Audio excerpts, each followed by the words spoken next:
Saudações do crente docente.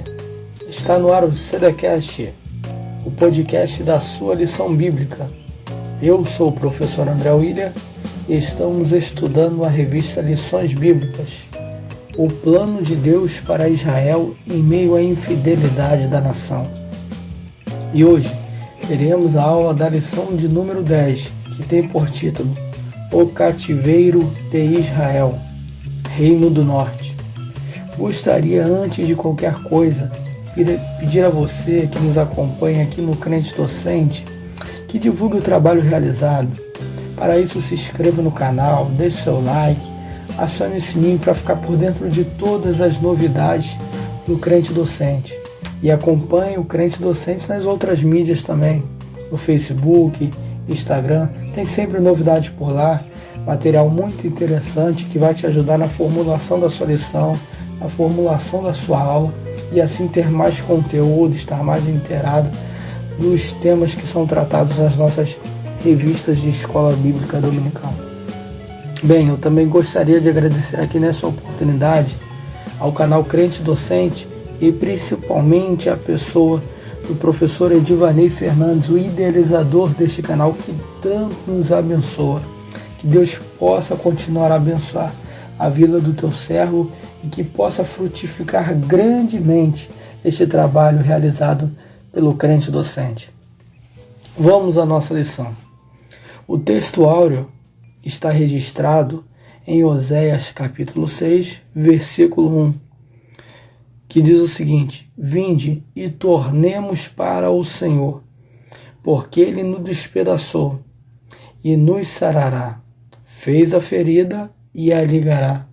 Novamente, é muito interessante esse texto, porque é uma convocação ao arrependimento. E Oséias, nós vamos ver nessa lição, que é justamente um dos profetas que falou contra os pecados do Reino do Norte e usou até a sua vida para exemplificar o amor e a misericórdia, a tolerância divina diante da atitude do Reino do Norte. Diz o seguinte o texto: Vinde e tornemos para o Senhor, porque Ele nos despedaçou e nos sarará. Fez a ferida e a ligará. Como introdução, eu gostaria de atrair a atenção de você que nos acompanha para o que era exatamente o estado espiritual, político, social do Reino do Norte. Nós podemos colocar da seguinte maneira, para princípio de compreensão.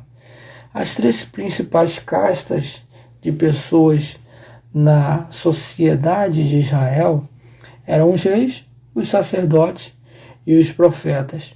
Quando nós voltamos o nosso olhar para Israel, Israel aqui se referindo ao Reino do Norte, nós vamos perceber que o pecado se generalizou de tal maneira que não havia nenhuma área da sociedade ou nenhuma dessas castas ou nenhum desses indivíduos que por ora podiam até representar a Deus ou guiar o povo em direção a Deus, nenhum deles se situava nessa questão.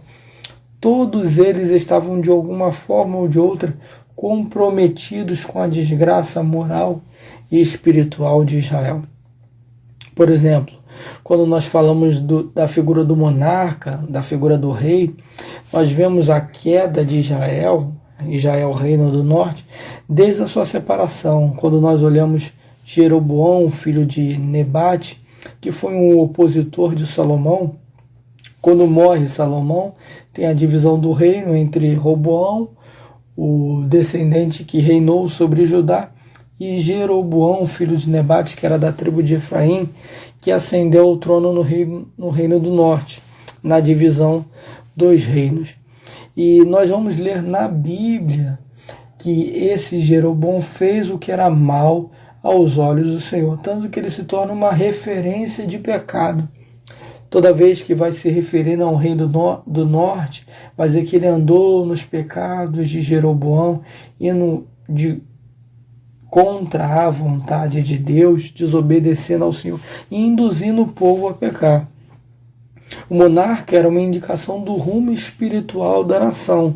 Um bom rei, obviamente, traria renovação espiritual, como aconteceu algumas vezes no reino de Judá, no reino do sul, nós vemos por através de Ezequias, por através de Osias em algum momento, através de outros reis, que, por exemplo, Josias, que souberam conduzir o povo a um avivamento espiritual. No reino do norte, não. Todos, sem exceção, foram reis que andaram contra a vontade de Deus, seguindo os caminhos de Jeroboão. E a Bíblia diz que aquele que sucedeu Jeroboão no reino do norte foi Nadab. E é um texto muito interessante em 1 Reis capítulo 15, versículo 26, onde diz o seguinte, que Nadab andou nos caminhos do seu pai e fez o que era mal aos olhos do Senhor.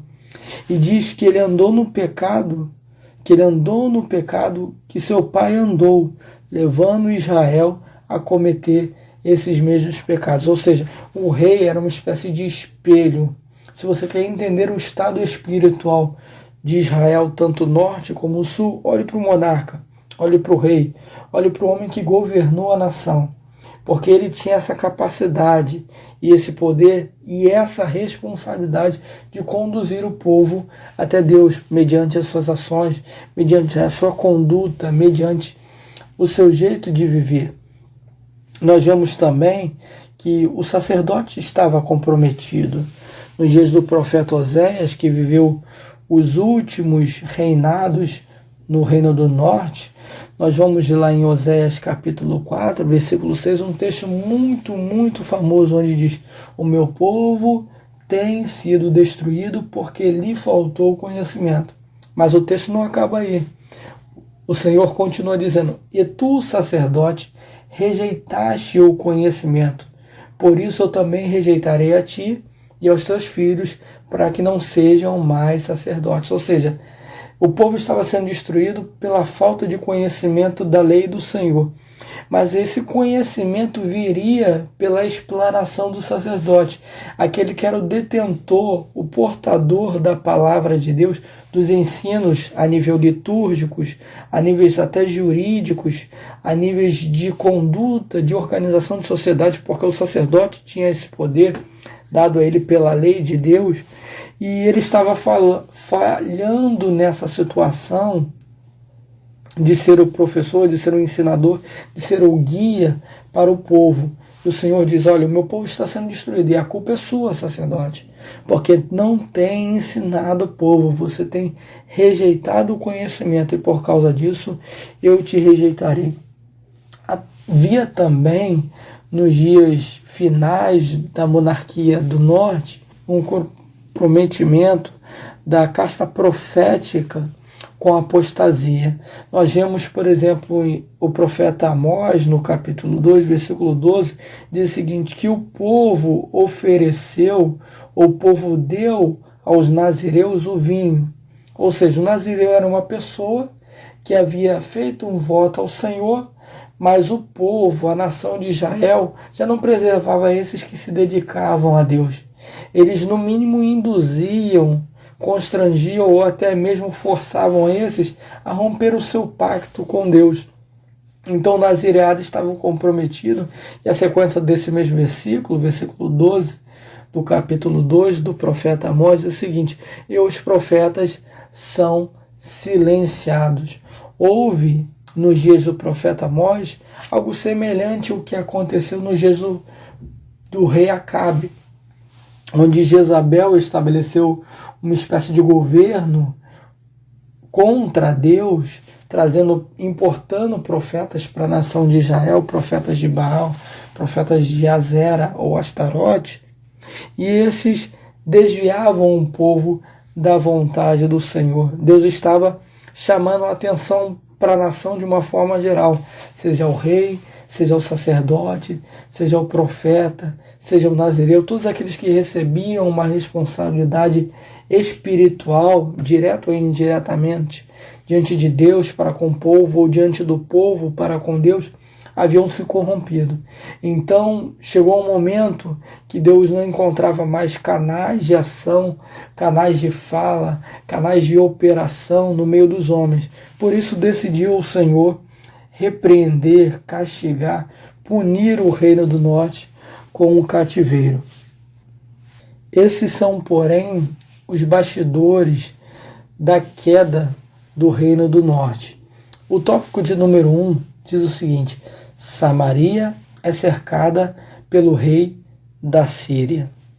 Nós vemos que nos últimos dias, os últimos monarcas, eles viveram um momento de instabilidade política e até geopolítica nos seus governos. Se nós formos listar os últimos reis, nós vemos Jeroboão II, não Jeroboão filho de Nebate, mas um outro Jeroboão que reinou durante 41 anos. Mas o seu reino foi marcado pela corrupção. E na sequência reina Zacarias, que era seu filho, só 6 meses, e caiu numa conspiração. Ou seja, os seus servos conspiraram contra ele, visto que seu pai era falecido. Seu pai teve muito poder, foi vitorioso em guerras, mas neste momento de transição de governo, porque o seu pai havia morrido, os seus opositores internos se levantam e derrubam Zacarias com apenas 6 meses de reinado. Só que aquele que o substituiu também não reinou muito tempo, que foi Salum, também caiu por meio de uma conspiração.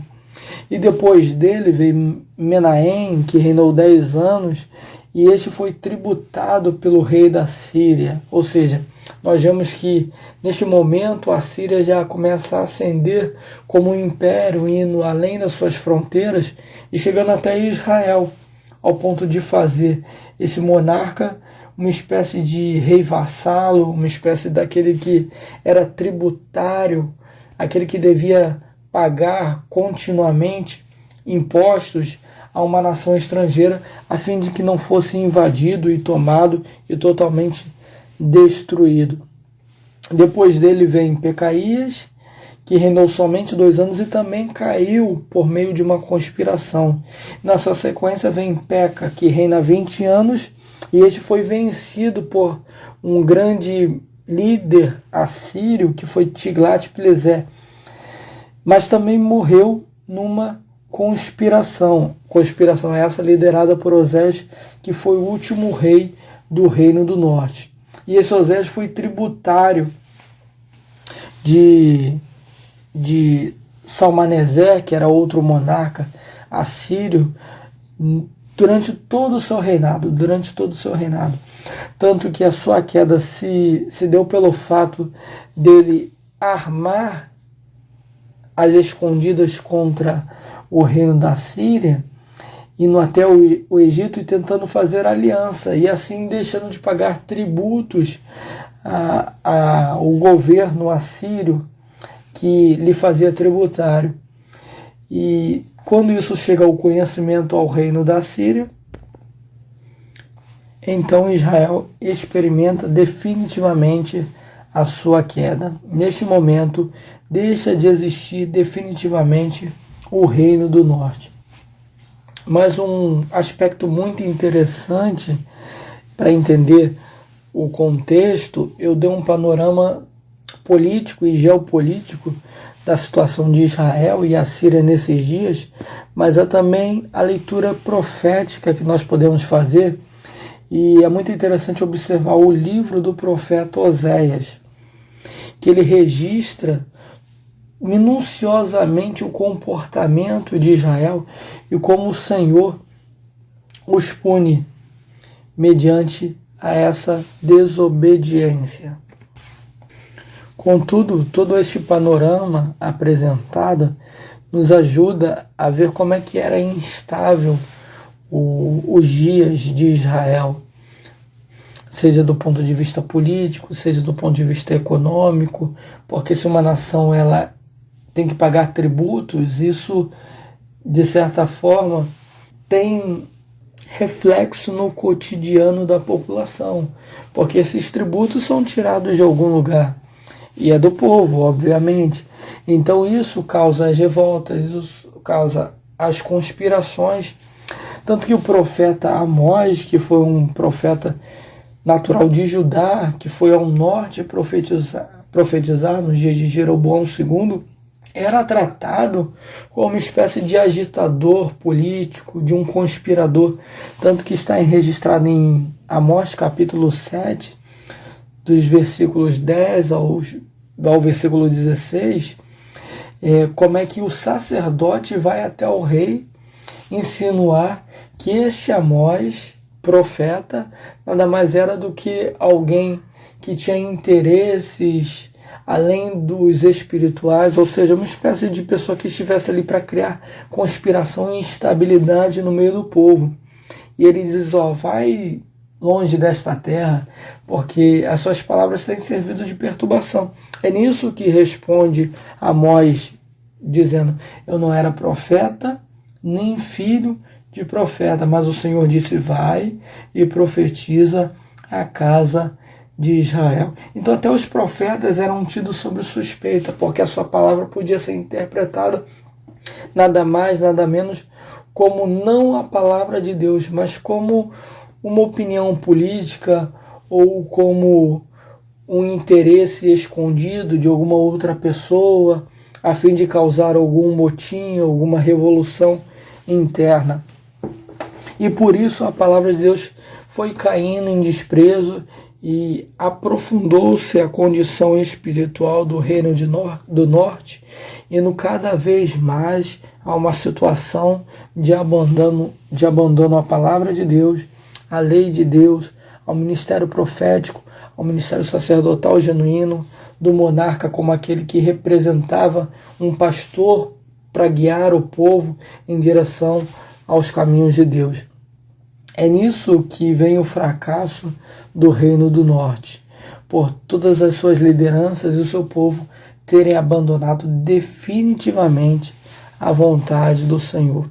Aí a Síria vinha ascendendo como um grande império, não havia ninguém que pudesse resistir à máquina de guerra assíria, com seus métodos de dominação, de deportação, no seu método até mesmo de tortura para intimidar os seus adversários. Nós vemos depois disso Senaqueribe, alguns anos depois, tenta invadir Judá, e este também era um grande líder assírio, e o Senhor responde por através do profeta que ele não entraria na cidade, mas seria disperso todo o seu exército, e assim o foi.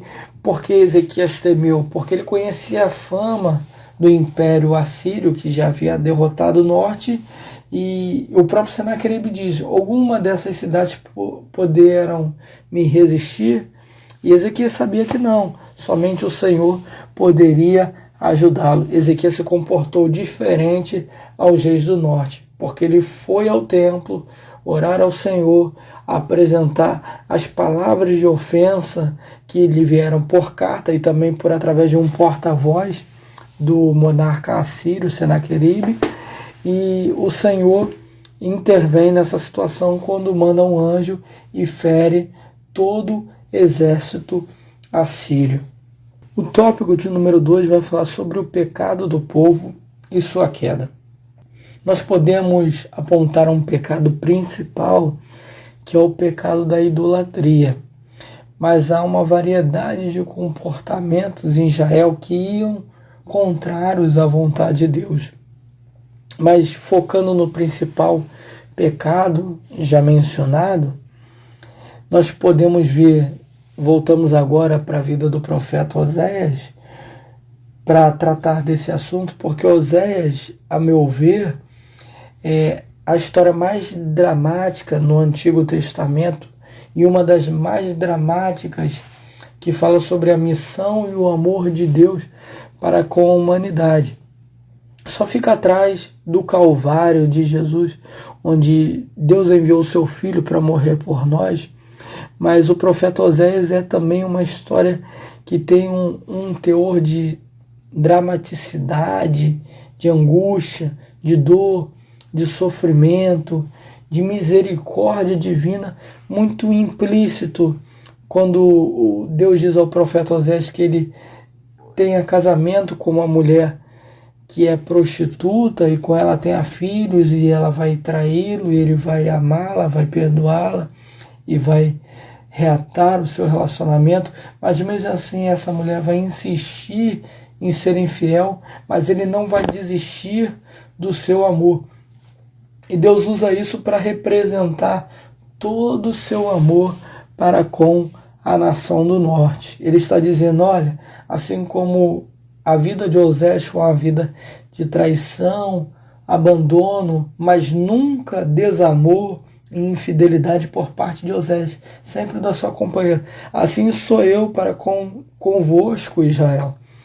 Porque eu mesmo amando vocês, tirando vocês de uma vida de servidão no Egito, vocês insistiram em pecar, em desobedecer a minha lei, em desobedecer aos meus mandamentos, quando iam após os deuses das nações que habitavam nessa terra, ou os deuses das nações vizinhas. Mas o Senhor disse, olha, eu fiz a ferida e eu a ligarei. Ou seja, é uma oferta de reatar o relacionamento. É uma oferta de reatar este vínculo que Deus tinha com o seu povo, que só poderia vir mediante ao arrependimento. Por isso o texto diz o seguinte, vinde, tornemos ao Senhor, pois Ele nos despedaçou. Ou seja, nós fomos feridos sim, e até por Deus, mas Deus causa este ferimento para possibilitar o arrependimento em nossos corações, para que nós de alguma forma possamos atestar, nos conscientizar da nossa situação, que é derivada da nossa desobediência, e assim entender que o Senhor está sempre de braços abertos para nos receber. Mas há também, como eu disse, uma variedade de pecados mencionados nas Escrituras que causaram um desterro de Israel. Inclusive, há no segundo livro dos Reis, capítulo 17, dos versículos 7 ao 23, a descrição exata dos pecados que causaram a invasão à Síria e a deportação de Israel, sendo assim espalhada por diversos lugares.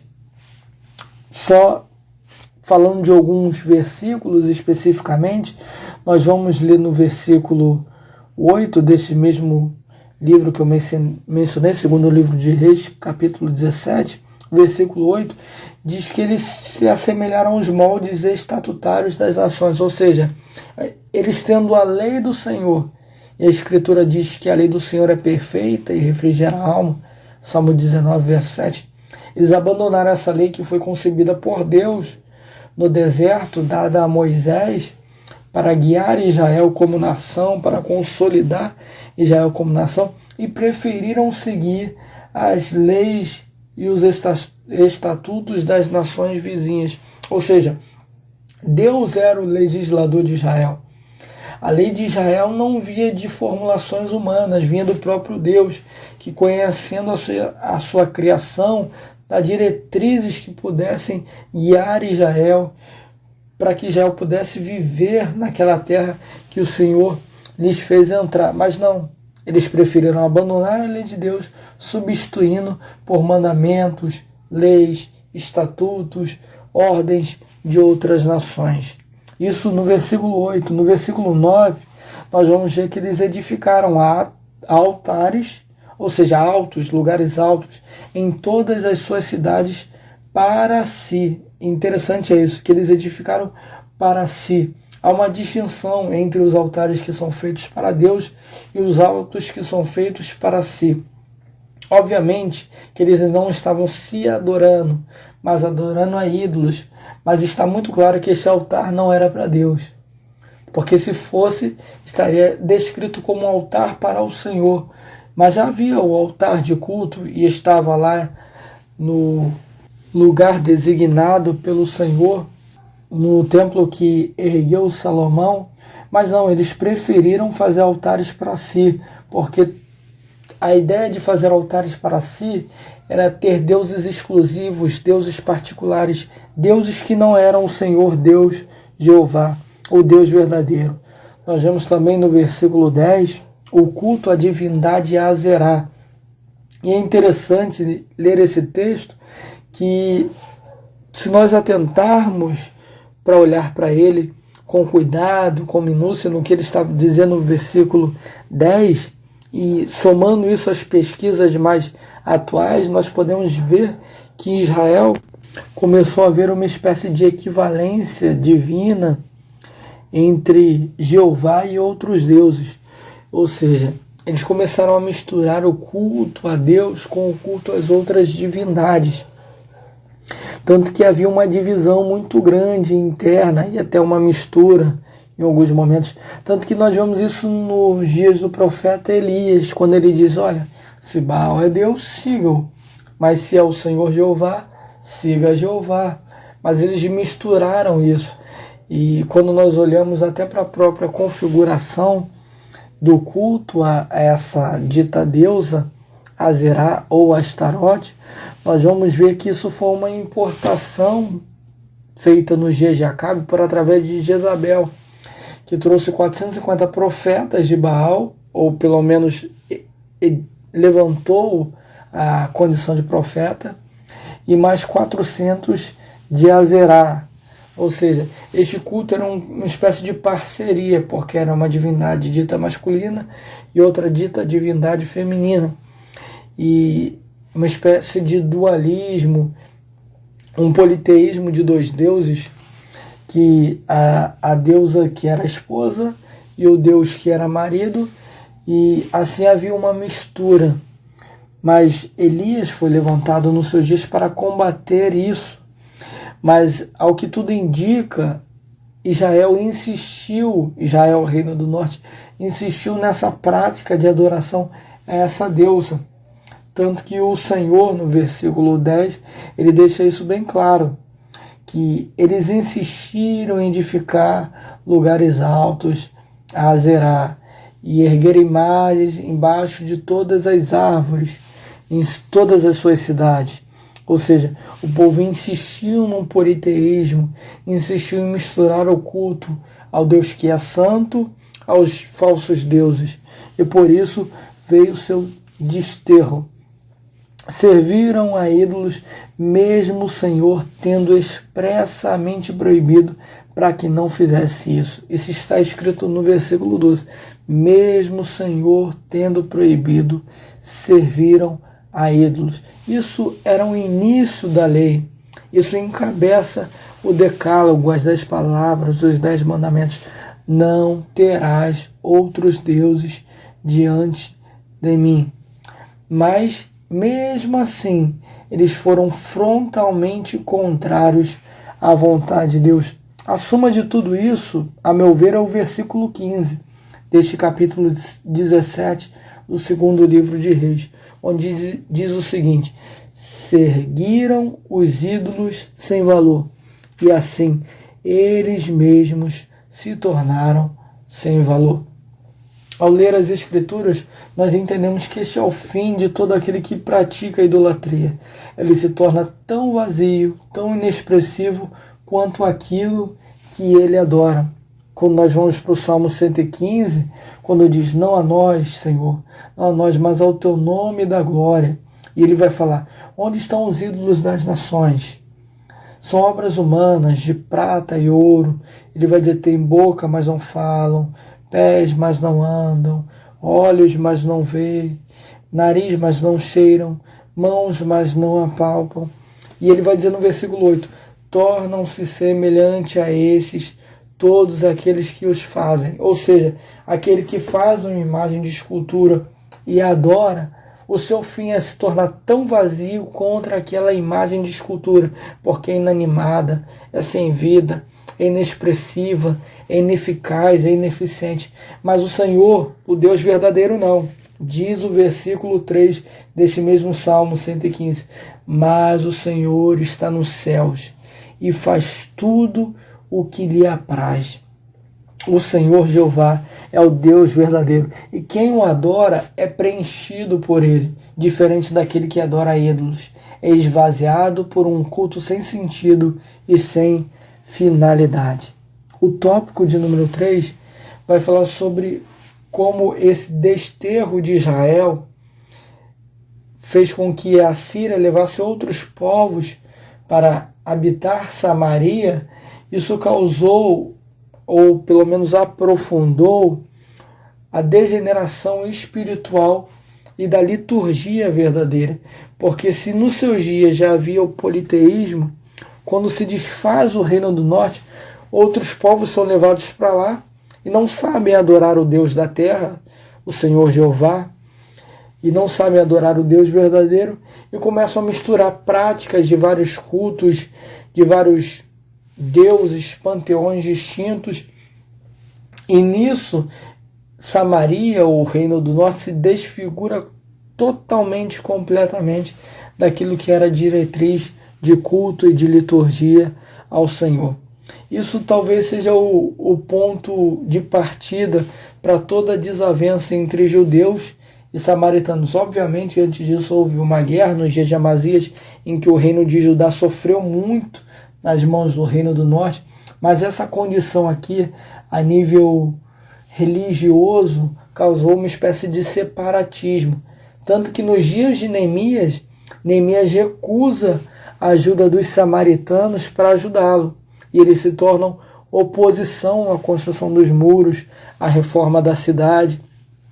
Já havia ali uma diferença muito clara, muito evidente entre os dois povos, o povo judeu e um povo samaritano, que já não era mais considerado descendente original de Abraão, ou pelo menos como aqueles descendentes que preservavam a lei de Deus nos moldes que Moisés lhes deu. Então Israel concentrou-se mais a nível de obediência a Deus, falando exclusivamente ao reino de Judá, porque Reino do Norte já não era mais considerado assim povo de Deus, mas sim uma mistura de povos que não conhecia Deus, que não conhecia o Senhor, que não conhecia a lei. Mas o mais interessante de tudo isso, mesmo havendo essa separação, havendo essa rixa, havendo essa desavença, esse desacordo em torno das questões da lei de Moisés, a Bíblia vai dizer lá em João capítulo 4, que Jesus era-lhe necessário passar por Samaria. Isso muda tudo.